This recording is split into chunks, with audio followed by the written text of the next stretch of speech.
We have men and women who would love to read the Bible, who would love to pray, who would love to memorize Scripture, but they just don't know how. Nobody's come alongside of their life and taken them by the hand and walked them through the process of discipleship. And I think, John, we're in desperate need of that in our church today. How do you go about that, Robby? People want to know, okay, how do we do that? Well, I'll tell you how not to do it. Okay. What you probably shouldn't do is go up to a person and say, would you like me to disciple you? That sometimes doesn't work. It's probably too intrusive. It's too confrontational. A better way to say it is this. Would you like to study the Bible together?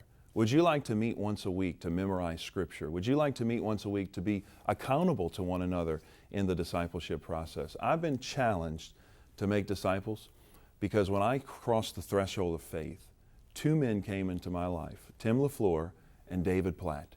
These two men met a man who just got off an addiction to cocaine and heroin in the world, who was an alcoholic in the world, crossed the threshold of faith, and they came into my life and walked me through the discipleship process.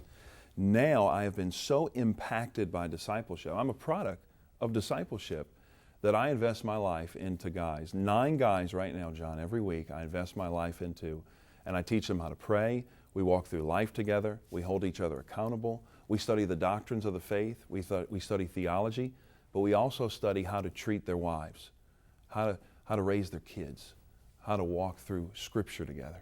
How much time do you spend with them? I spend about an hour and a half a week. We meet over coffee, we'll meet over lunch, and we live life together. It's life-on-life discipleship. We look for teachable moments, which is an interesting thing. There are going to be times in the discipleship process where you'll have a teachable moment. You can't create this, you can't manifest it. It just happens where God gives you a divine opportunity to speak life into their life, and you begin to do that. And it's the little things that make the big difference. John, I wouldn't be here today if men wouldn't have invested in me, if they wouldn't have taken the time to pour into my life. And I just want to ask people, what are you doing to invest in the life of other people? How many people are you meeting with? Now, for some, they're saying, Pastor, this is the first time I've ever heard this concept, and that's okay. But you have to make a conscious effort today to say, I want to begin the discipleship process. Remember, you can't make disciples until you become disciplined yourself. I think when we get to heaven, God's not going to be impressed with how big our house was, how nice our cars were, how deep our 401k went. He's going to ask us a question, and I think He's going to ask us, how many people did you personally invest in? How many people did you personally make disciples of all nations?